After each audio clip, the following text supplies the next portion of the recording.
আসসালামু আলাইকুম এভরিওয়ান, কেমন আছেন সবাই? আশা করছি সব অনেক ভালো আছেন। আলহামদুলিল্লাহ আমিও আপনাদের দোয়ায় ভালো আছি।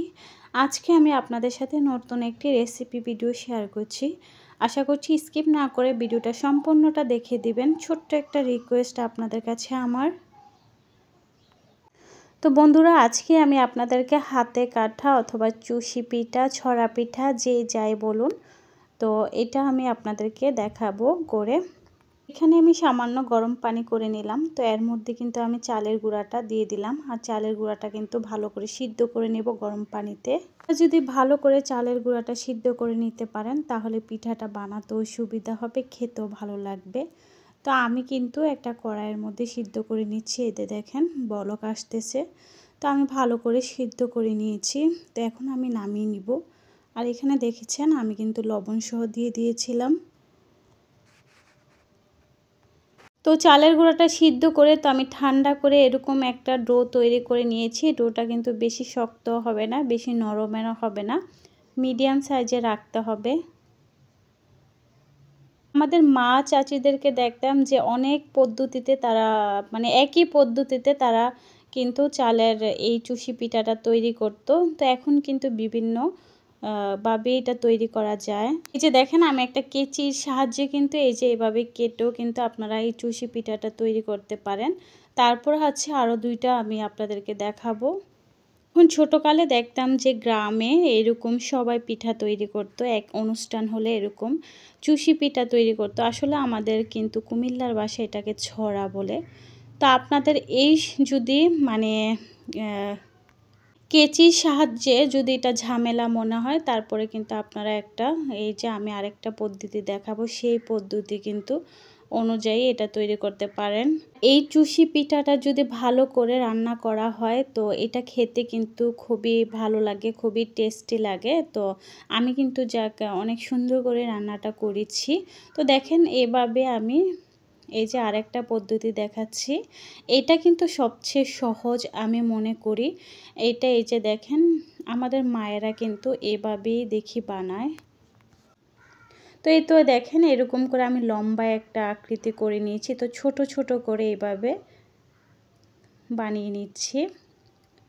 এটাও কিন্তু খুব সহজ, এটা দিয়ে তাড়াতাড়ি হয়ে যায়। তো আপনারা চেষ্টা করবেন এরকম করে বানানোর জন্য।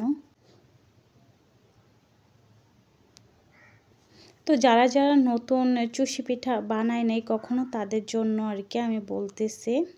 তো দেখেন এই যে এরকম ছিদ্রযুক্ত যা আমরা বিভিন্ন টেকনির সাহায্যে এটা দিয়ে তো আমরা অনেক কিছুই পিঠা উঠাই। তো এটা দিয়েও কিন্তু আপনারা চাইলে, আর আমার মনে হয় যে এটা দিয়ে অনেক ভেজাল, অনেক আপুরা দেখি এইটা দিয়ে বানায়। তো আমার কাছে এটা ভালো লাগে না, এটা অনেক ভেজাল মনে হয়। তো আমি যেটা দিয়ে দেখিয়েছি ওইগুলা দিয়ে পারফেক্ট। কেচি দিয়েও কিন্তু অনেক সুবিধা, কেটে কেটে যে বানায়। তো এই যে দেখেন আমি বানিয়ে ফেললাম। তো এখন আমি কিভাবে রান্না করব সেটা আপনাদের সাথে শেয়ার করব। তো এখানে কিন্তু আমি আধা কিলো দুধ নিয়েছি। তো যে কোনো সেমাই রান্নার মধ্যে দারচিনি, তো এলাচ না দিলে কিন্তু ফ্লেভারটা ভালো লাগে না খেতে। আর একটা সুন্দর কালার আসার জন্য এখানে আমি কিছুটা গুড় দিয়ে দিলাম, এই যে দেখেন। আর এই গুড়টা কিন্তু খেজুরের গুড় না, আসলে পাকিস্তানে খেজুরের গুড় পাওয়া যায় না। সেই খেজুরের গুড়ের স্বাদটা পেতে আমি এখানে 5-6টা খেজুর দিয়ে দিব। আর যখন খেজুরগুলা দিব তখন কিন্তু এই চুষি পিঠার থেকে কিন্তু খেজুরের গুড়েরই ফ্লেভারটা আসবে। তো সেই কারণে দেখেন আমি এখানে কিন্তু 5-6টা খেজুর দিয়ে দিয়েছি। এই যে দেখেন আপনারা চাইলে এভাবে বানাতে পারেন। যাদের কাছে খেজুরের গুড় থাকবে না তারা খেজুর দিয়ে দিবেন। খাবারের সময় কিন্তু খেজুরের গুড়ের মতোই লাগবে এই যে চুষি পিঠাটা। তো আমি দেখেন পিঠাগুলা বানিয়ে দিয়ে দিলাম। তো এটা তো অনেকক্ষণ, প্রায় 10 থেকে 15 মিনিট রান্না করতে হবে, তা না হলে ভিতরে কাঁচাই থেকে যাবে, খাওয়ার সময় মুখে লেগে থাকবে। তো সেই কারণে আমি রান্না করছি। তো এখানে কিন্তু আমি নারকেলও দিব। তো আমার চুষি পিঠার রেসিপি যদি আপনাদের কাছে একটু ভালো লেগে থাকে তাহলে অবশ্যই চ্যানেলটা সাবস্ক্রাইব করে দিবেন, পাশে থাকা বেল আইকনটা অন করে রাখবেন, যেন আমি নতুন নতুন যখন ভিডিও ছাড়ি তখন যেন আপনাদের কাছে আমার ভিডিওগুলো পৌঁছে যেতে পারে। আমি রান্না কিন্তু করেই ফেলেছি, তো আপনাদেরকে দেখাচ্ছি। এই যে দেখেন সার্ভ করে, মাশাআল্লাহ অনেক সুন্দর হয়েছে, খেতে কিন্তু অসাধারণ হয়েছে। আর এই শীতের মধ্যে কিন্তু এই চুষি পিঠা, ছড়া পিঠা তো এগুলোই বানানো হয়, চিতই পিঠা। দেখেন খেজুরটা এই যে আপনাদেরকে দেখাচ্ছি। এই যে দেখেন খেজুরগুলা কিন্তু দেখা যাচ্ছে।